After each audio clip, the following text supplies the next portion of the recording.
Claro, esta alteración que se está produciendo en el orden mundial transformará, sin lugar a dudas, el modelo de Estado. Pero además piensa que el modelo de Estado, y tanto la idea de Estado como la idea de democracia, están construidas sobre códigos axiológicos occidentales.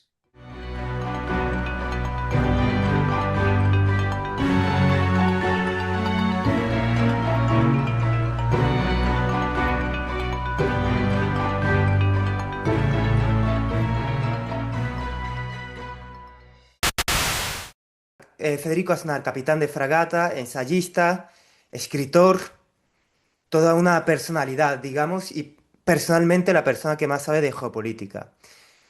Hace pocas semanas, el presidente de Canadá, Mark Carney, cito textualmente, dijo: "Dejen de invocar un orden internacional basado en reglas, como si aún funcionara. El viejo orden no volverá, y no debemos lamentarlo. La nostalgia no es una estrategia". Y es que estamos viendo como tenemos un mundo geopolítico incierto. A veces parece que Estados Unidos lo controla todo, a veces que hay una competencia con China o es un mundo multipolar. Y creo que necesito, tanto yo como el resto de la población, que entendamos en qué momento de la historia nos encontramos. Bueno, pues la respuesta es muy sencilla. Nos encontramos en un momento de transición y coincido con el presidente de Canadá. Las cosas empiezan a no ser lo que eran y empiezan a ser lo menos. Hay un hecho que es que a día de hoy, y según el Banco Mundial, en paridad de precios, el PIB más importante del mundo es el de China, que tiene el 19% del PIB mundial, Estados Unidos el 14,8% y Europa el 14,6%. Lo interesante es que la suma de los tres no llega al 50% del PIB mundial.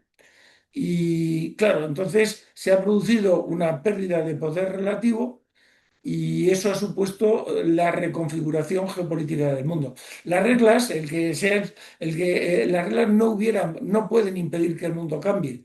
Eso sí, pueden hacer que ese cambio sea más, ese tránsito sea más ordenado.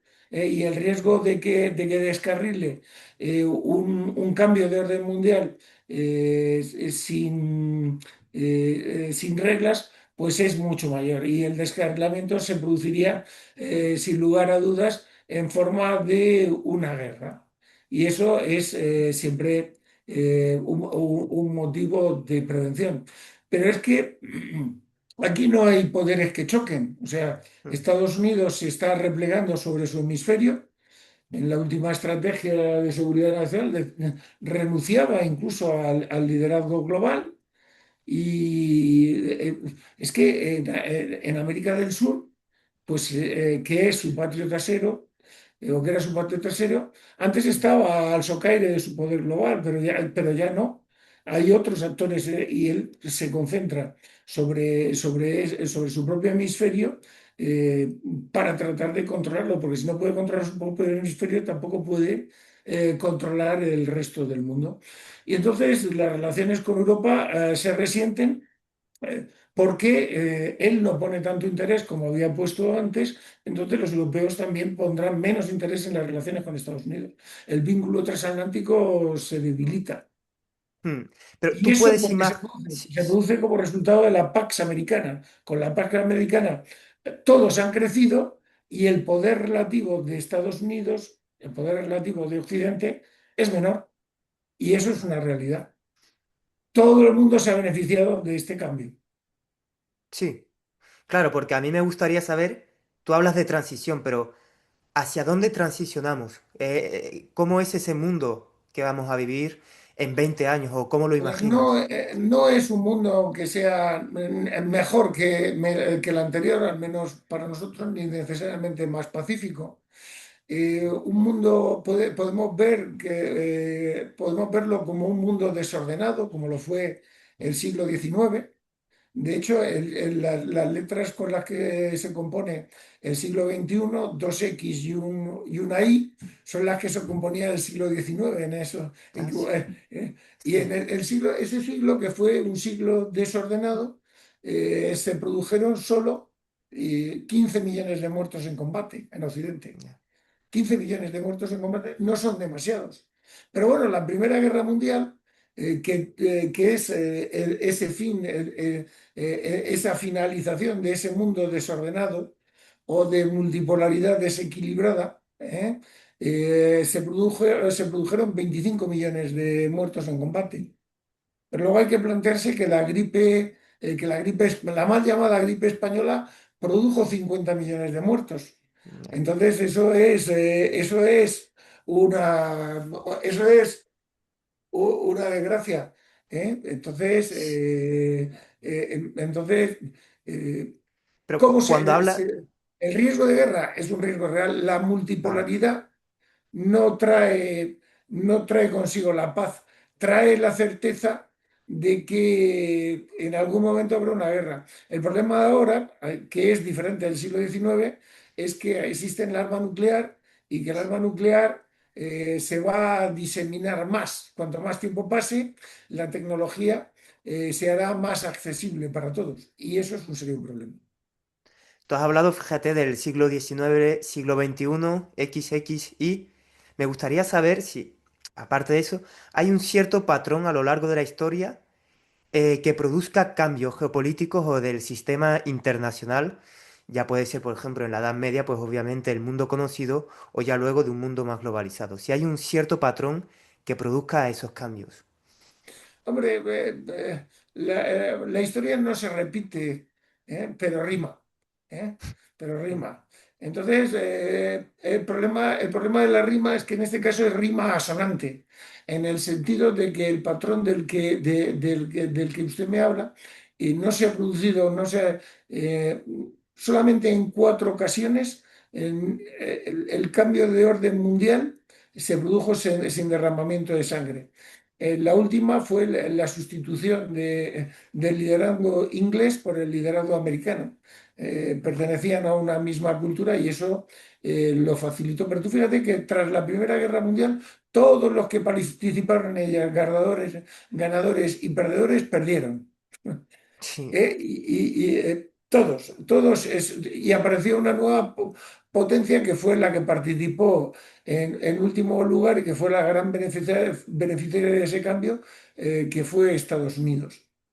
El equilibrio que se ha sostenido durante la Guerra Fría es un equilibrio que podríamos decir que eran dos arcos, era la destrucción mutua asegurada, dos arcos que chocaban entre sí y que daban una sensación de orden y por debajo de ellos, y por debajo de esos arcos, era posible la política, porque todo el mundo sabía a qué atenerse. ¿Por qué? Porque el riesgo era la destrucción de todo.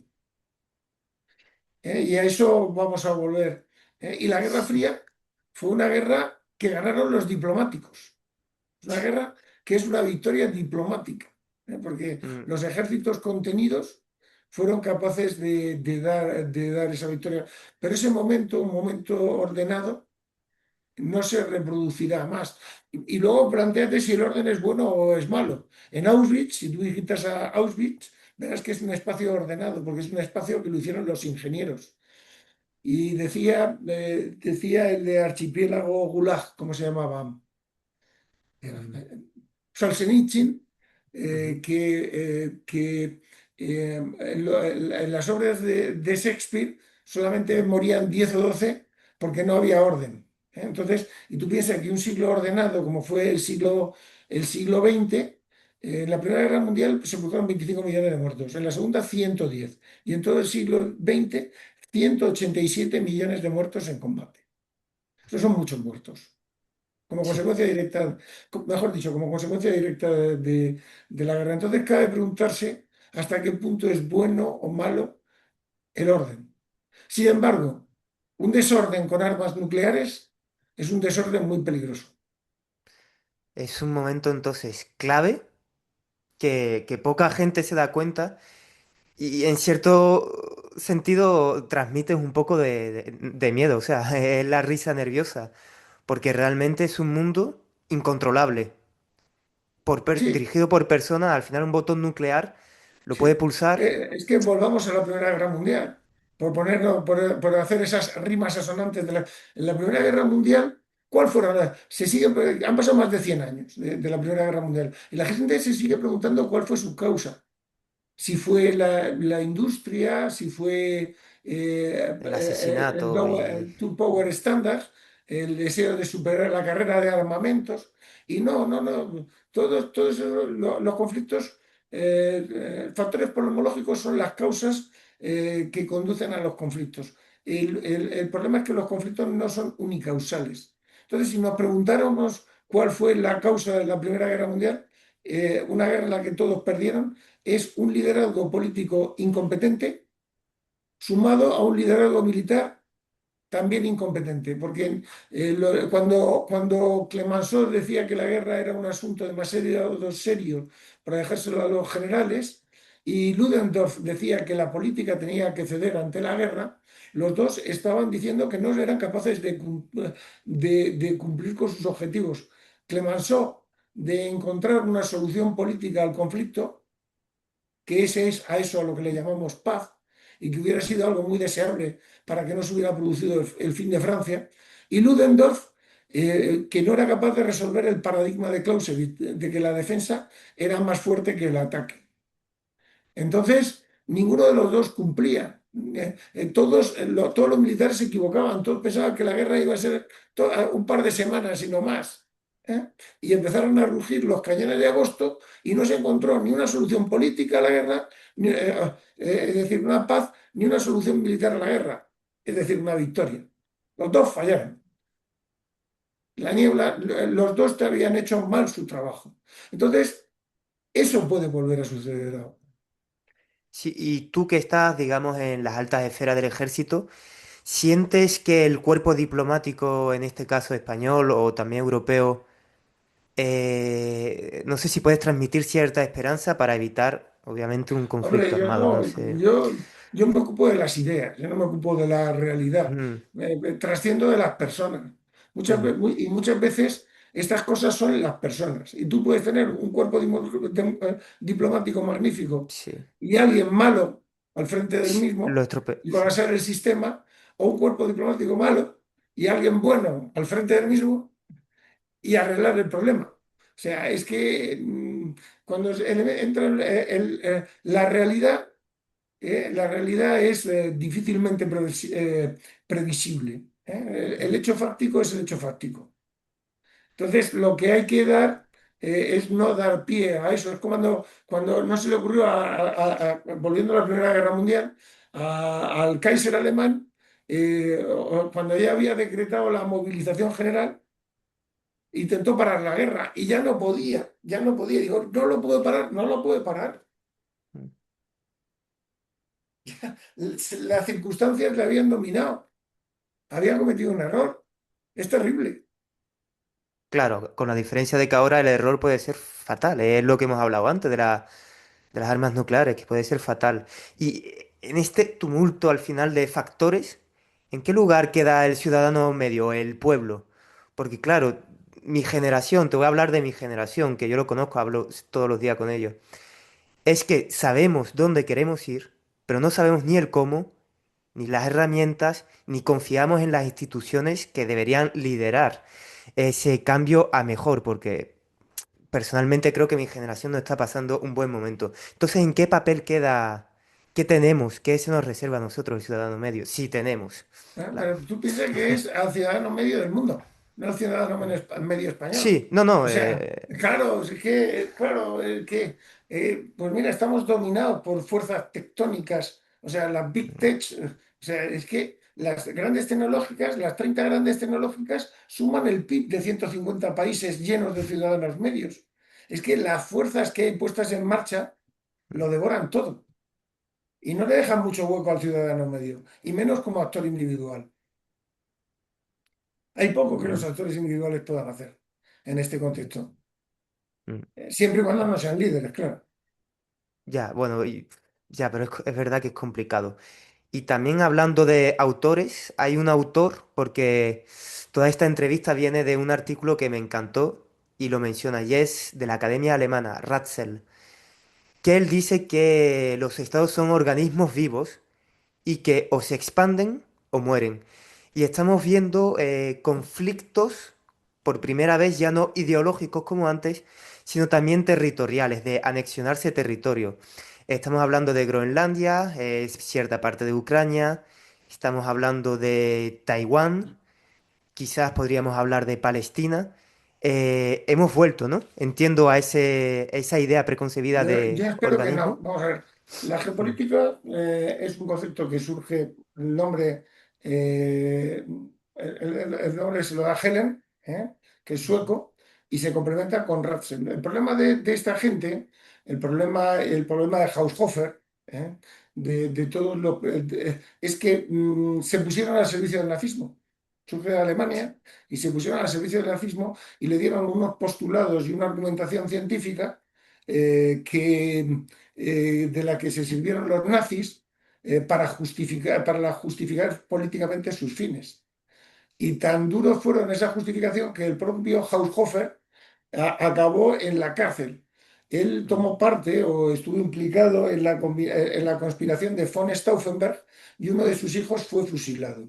Al final, en 1946, fue juzgado, se le consideró inocente, pero se le hizo mucha presión y acabó suicidándose sí, junto a él, con su junto a su esposa, mujer. ¿no? Es Mm, decir, la geopolítica es una herramienta muy intuitiva. Tú ves un mapa y lo entiendes todos, pero el problema es que la realidad se compone de muchos mapas y que tú no te puedes quedar solamente con uno solo. La geopolítica te ayuda a comprender lo que está pasando, pero es una herramienta más de otras muchas, ¿eh? Y que son útiles y que deben de utilizarse para comprender la situación. La geopolítica te da la skyline, pero es que mm, detrás del skyline están los edificios, de qué están hechos, cuáles son sus cimientos, quiénes viven en ellos, cuáles son los abogados de quienes viven en ellos, la situación en la atmosférica, la altitud, el lugar, el continente, en fin, una pluralidad de circunstancias que son muy importantes y que tú no puedes obviar. Y la geopolítica es muy intuitiva, te presentan un mapa y ya está, y luego te lo justifican. Entonces, eso es un peligro. Los mapas son pistolas cargadas en manos de gente que son muy peligrosas. ¿Eh? mm. Y Que- además también la o sea que simplificación. hay que tener Sí. mucho cuidado con el mapa. Kissinger decía que él siempre miraba, solo respetaba a los líderes que tenían un mapa, porque quien tiene un mapa tiene una propuesta política. Tú, Mm, la posición del mapa te lo dice todo, te lo dice todo. Un mapa centrado en el Pacífico con Europa en la periferia. El mapa de Occidente, que casualmente, y no por mm, casualidad, sitúa a España en el centro porque es equidistante de todos los grandes hitos geográficos del mundo occidental, del Bering, Horno, Buenaventura, eh, todo. Por eso sí. está España en el centro y eso explica muchas cosas. O el mapa de Australia que está dando la vuelta. Y el mapa del Pacífico es el mapa del vacío, de un inmenso vacío. Entonces, Mm. bueno, los mapas, la selección del mapa, te dice mucho de lo que quiere hacer el observador y de quién está observando el mapa también. ¿Y qué nos dice, qué has contado? España en el centro. ¿Qué simbología tiene eso? Cuando España está hablas en el de... centro porque es equidistante de Groenlandia, del estrecho de Bering, del Cabo de Hornos, del Cabo de Buena Esperanza. Entonces, si tú quieres representar a Occidente, y Occidente es el norte, América Ujú, Latina y Europa, pues acabas poniendo a España en el centro. Eso es así. Y eso es así. ¿Por qué te crees que descubrió América? Porque decía Napoleón que el futuro de un país está en su geografía. ujú, Y decía Heráclito que el futuro de un hombre es su carácter. Entonces, su geografía le hizo estar en unas circunstancias. Península significa casi una isla en el centro, una isla en el centro y una isla con voluntad de proyectarse. Por eso nos proyectamos los castellanos y los portugueses. ¿Sabes? Porque los portugueses también se proyectaron, porque descubrieron los Elíseos, y entonces llegaron a través de Cabo Buena Esperanza hasta Asia, ¿eh? Hasta ujú. Asia, sin pasar por los estados islámicos. Entonces, claro, eh, claro, se daba la circunstancia. Y en España, además, el futuro nombre su carácter, acabamos de acabar la Reconquista, ¿eh? Se había terminado y teníamos ese empuje de proyectarnos más allá. Tal. Y eso pues nos llevó a las Américas. Y entonces llegó Alejandro VI y dijo, y firmó el Tratado de Tordesillas, refrendado tal, dándole a unos una parte del mundo y a otros la otra parte del mundo. Y el rey Francisco I, que dijo aquello, yo no sé en qué libro de la Biblia dice que el mundo este pueda dividirse entre España y Portugal, olvidándonos al resto. ¿No? Entonces, Eh, esa es la historia. sí, y de hecho me parece curioso, también lo has hablado tú con los mapas, la simplificación. Claro, la Em, simplificación, el obviar, el quitar matices, permite plantear propuestas muy radicales. pero al final, si nos fijamos, tanto Estados Unidos como China, cuando hablo de Estados Unidos, hablo de la reforma que está realizando Donald Trump interna en su país. Es una simplificación de la infraestructura y método, sistema tanto económico como político interno. Y eso a lo mejor crees que le puede perjudicar a la Unión Europea, que al final es un sistema democrático de pluralismo, de contrapesos, de Bueno, mejorar. a ver, nosotros no podemos entender bien lo que pasa en Estados Unidos porque no somos americanos. Mm. Hablar inglés no implica saber cómo funciona el Parlamento británico, ni la mentalidad de un tío de Minnesota en contraposición de alguien que es de Nueva York o a alguien que es de Texas. A lo mejor los sucesos de Minnesota no hubieran pasado en Texas, pero sí hubieran podido pasar en Nueva York, y todavía más graves. Entonces, muchas veces lo juzgamos desde nuestra cultura, nuestras referencias, y el Sí, tema es pero al su fin cultura y sus a nosotros referencias. también nos Y que hablar inglés, no te amolda la mente como un británico. ¿Eh? sí, pero es Entonces, que bueno, también nos afecta, por ejemplo, Amazon. Amazon es la máxima simplificación, casi. También hablaban los autores comunistas, marxistas, que el monopolio es la fase final del capitalismo, porque también lo dice Peter Thiel, es la fase final en el sentido de que es un sistema perfecto, no tiene rival, es tan perfecto que no hay ninguna otra competencia. más que monopolio, imperialismo. Ellos hablaban, Sí, bueno, sí. Lenin diría que el imperialismo es la fase última del capitalismo.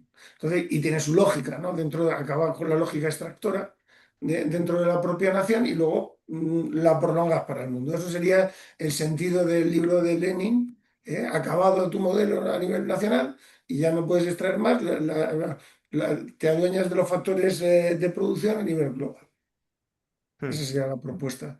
La lectura que hizo Lenin en el imperialismo, el último estadio del capitalismo.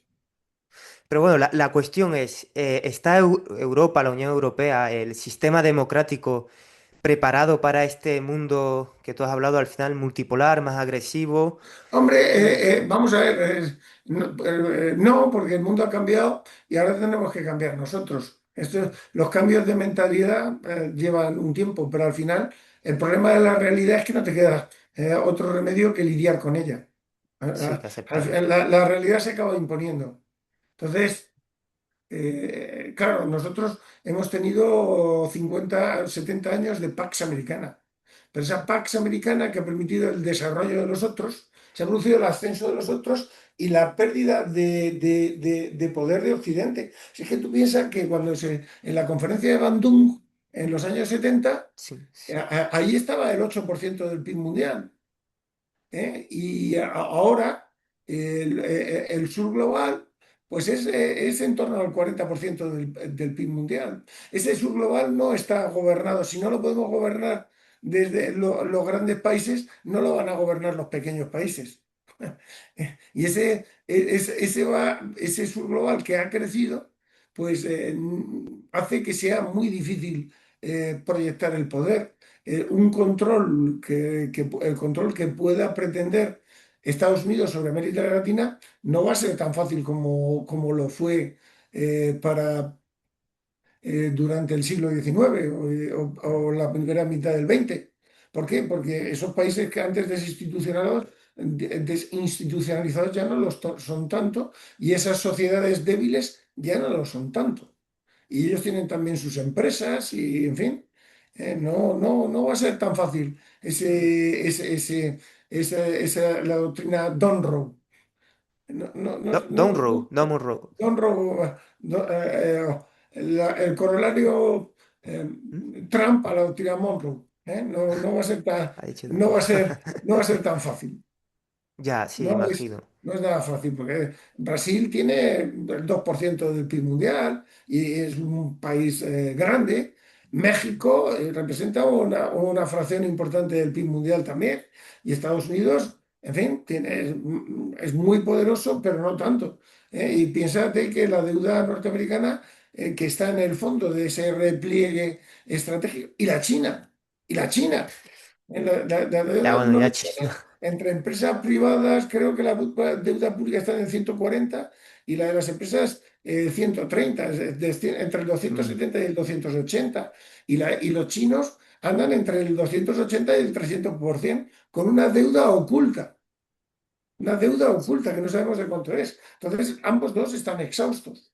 Entonces, la situación no es una situación que digamos clara. Entonces, es el riesgo del imperial overstretch. O sea, el mundo es demasiado grande como para poder llenarlo. Mm.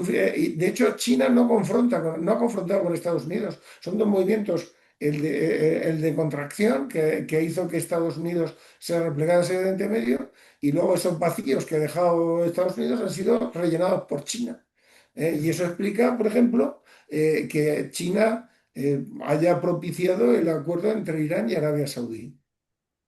Entonces, la situación es mucho más compleja de lo que pensamos. Y un país que siempre, o sea, en el mundo de la complejidad, que es el siglo XXI, ni los aliados son tan aliados, ni los enemigos son tan enemigos.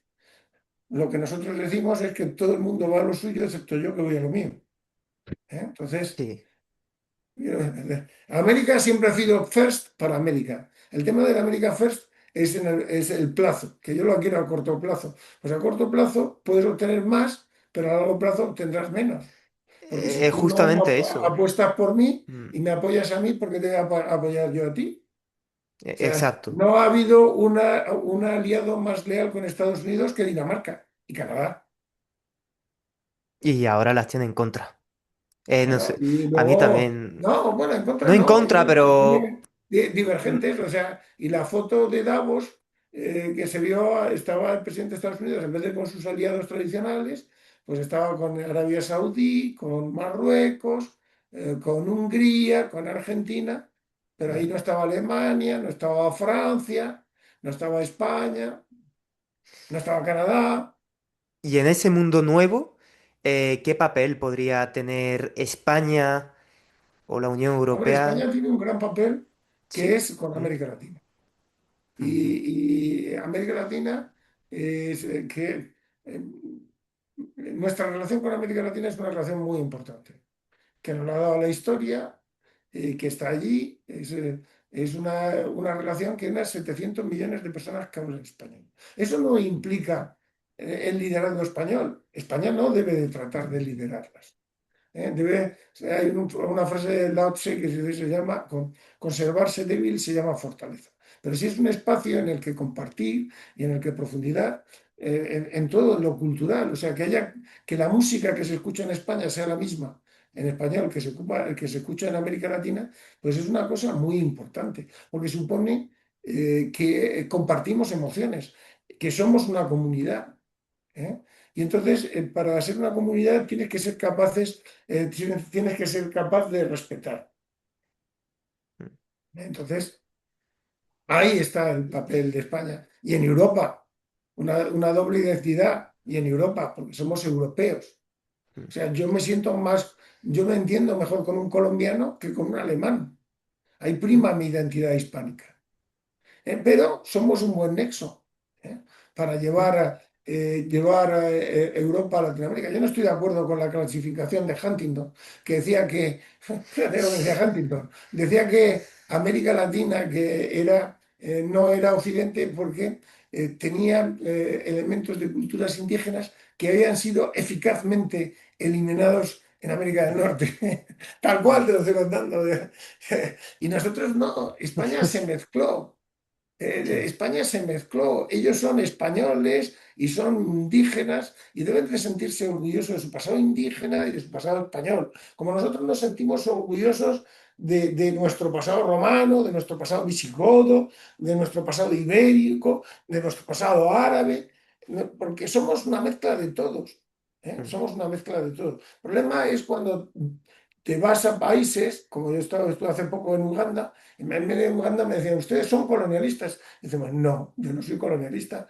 En América nos mezclamos. Y yo aquí veo blancos y negros, pero no los veo mucha gente de color mixto. En América Latina todo es mixto. ¿Eh? Nosotros en España somos todo mixto. Somos híbridos, somos productos híbridos. Y eso es grande.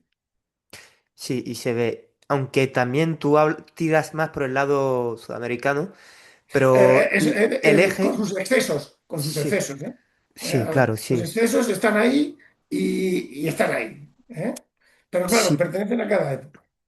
porque Eso no, es estoy viendo que están surgiendo movimientos y hay una fuerza, digamos, aspiracional, en el sentido de que nos está aspirando en el eje franco-alemán. Estamos hablando de que el vicecanciller, sí, aquí sí, tengo el va nombre, tirando Lars hacia Klingbeil, Europa. quiere crear una Europa a dos velocidades en la que está incluida España con, vamos a decirlo ya, Francia, Italia, Países Bajos, Alemania y Polonia. También ha habido hace poco, ¿no?, una reunión organizada por Mario Draghi que habla, poco a poco se va oyendo ese tono de Europa federal. Y no sé yo hasta qué punto No, beneficiaría esto eso a siempre, España. Europa siempre ve velocidades. Hay países que están en el euro, hay países Mm, que no están en el euro. Y la velocidad de unos es distinta a la velocidad de otros. ujú. Entonces tú puedes crear un núcleo duro y luego poner una velocidad y luego como ha sucedido con el euro, que luego se vayan sumando los que vayan detrás. Yo no lo veo mal. Yo no veo, por ejemplo, un ejército europeo, porque Mm. antes de que surja un ejército, aparezca un ejército europeo, tiene que haber una comunidad política europea. Primero la comunidad y después el ejército. ¿Eh? Eso es lo que ¿Y Tilly, una al que usted industria? ha citado, nos enseña. Una industria ¿Eh? sería diferente a un ejército europeo, una industria ¿El qué? europea. Una industria europea, Eso es militar. un paso, una política interior, una política fiscal, una política industrial y el culmen un ejército. ¿Que Mm. se puede adelantar algunas etapas? Se puede adelantar algunas etapas, pero el núcleo principal siempre va en ese orden. ¿Eh? Entonces hay que hacer más Europas antes de hacer un ejército europeo. Mm. ¿Eh? Sí, Porque, porque porque, hombre, siempre se puede hacer ejércitos combinados, como se hizo en la Segunda Guerra Mundial, pero un ejército europeo formado por individuos de distintos países trabajando juntos, tú, persona a sí, persona, eso son palabras mayores. sí, es ¿Eh? complicado. Es Y además de complicado. que, aunque bueno, es verdad que estoy haciendo un informe bastante interesante de que cómo se ve que a lo largo de la historia, sucesos geopolíticos son capaces, obviamente, de cambiar sistemas estructurales de poder. Me fijé, la época feudal, digamos, entre comillas, empieza con Martel en Francia, cuando hay una invasión árabe, va a ser el que va a promover la creación de un ejército, digamos, conjunto y sobre todo de crear una élite de caballeros que les entrega una serie de tierras, tienen que criar un caballo y esos son los feudos. O luego lo podemos ver con la creación de los estados-nación tras las invasiones napoleónicas. Entonces no sé yo hasta qué punto puede cambiar este sistema geopolítico tan tenso la forma de gobernanza, estructura de poder en Europa. No sé si nos puedes aclarar esta situación también o es muy complicado. A ver, ¿me puedes repetir que no lo he cogido bien? Que al final, digamos que el contexto geopolítico, la guerra, cambia la estructura de poder. Y de la misma forma Claro, que el sistema feudal, es verdad que España, pues tras la invasión árabe, pero en Francia, Alemania, se crea a partir de la invasión árabe, se frena en Poitiers, pero le da Martel a los soldados franceses, a los sus vasallos, un trozo de tierra, tienen que criar un caballo Y ahí se forman los caballeros. Esas tierras se van a llamar feudos, beneficios a feudos. O Napoleón se crea el Estado-Nación. En España se constituye Estado-Nación tras la invasión napoleónica. Entonces, no sé yo hasta qué punto esta tensión geopolítica puede cambiar la estructura de poder. Es No, la va a compleja, cambiar, la pero va a cambiar, la va a cambiar, sí. porque el medio exterior condiciona el medio interior. O sea, esto es Tilly otra vez, eso es volver a pensar en el trabajo de Tilly. Tilly contaba cómo los reyes católicos destruyeron castillos en el interior y construyeron castillos en el exterior. Mm, Pues claro, porque fueron construyendo estados, limitando el monopolio de las armas, todas estas cosas, y hicieron Castillo, ¿por qué? Porque apareció la idea de estado. De hecho, es en 1500, es Maquiavelo junto con Bodino, los que son los conformadores del concepto de estado, el statu. ujú, Pues eso, antes habíamos hablado de la crisis del estado, se está hablando ahora de la crisis del estado, del modelo de estado, como consecuencia de la globalización, pero el modelo de Estado funciona y ha funcionado. Claro, esta alteración que se está produciendo en el orden mundial transformará, sin lugar a dudas, el modelo de Estado. Pero además piensa que el modelo de Estado, y tanto la idea de Estado como la idea de democracia, están construidas sobre códigos axiológicos occidentales. ¿Eh? ujú, El Estado chino no es similar en estructura, funciones y organización a un Estado occidental. ¿Eh? Funciona con otros parámetros. Ha habido una asimilación de algunos conceptos, pero en otros difieren claramente de nosotros. ¿Eh? mm. Entonces, bueno, al final A ver, los modelos válidos se hacen comunes para todos, ¿eh? Y acaban ejerciendo influencia. Ya lo vamos a ver con el tema de las cámaras, las vigilancias, todas estas cosas. bueno, pues Federico, vamos a dejar aquí la entrevista. La verdad, me ha encantado y la verdad, te pueden hacer mil preguntas que siempre tienes las respuestas. Sobre todo tienes un Tengo análisis algunas muy respuestas, correcto. porque hay respuestas, son problemas heurísticos, en los que caben muchas respuestas, todas las cuales son válidas, y no podemos distinguir cuál es la mejor de todas ellas. Esa es el distinguir la mejor respuesta, eso es siempre el premio, y eso no es tan fácil, ¿eh? Eso no es tan fácil. Una Mira, cosa es la pero lo has diagnosis hecho. y otra cosa el tratamiento. Desde luego, sin diagnosis, el tratamiento nunca es bueno. Pero una vez que tienes la diagnosis, hay varios tratamientos. Sabes de todo, ¿eh? Sabes absolutamente de todo, pero lamentablemente vamos a tener que cortar la entrevista porque estamos Un placer limitados. haberte atendido y No, el en placer es cualquier caso mío. a tu disposición me tienes. Por El cierto, placer es mío. recomiendo mi libro La Guerra, ya que puedo hacer un poco de Sí, publicidad. se me ha olvidado, perdón, sí, y lo voy a patrocinar también. O patrocinar, lo voy a poner. Pero di, por favor, tu libro, que La Guerra, teoría para comprender los conflictos del siglo XXI, que está en ebook o en papel. ¿Eh? Y mejor habla en un poquito papel. de todas estas cosas. ¿Eh? Un placer. Perfecto. Un placer, el placer es mío. Muchas gracias. Venga, hasta luego. Adiós.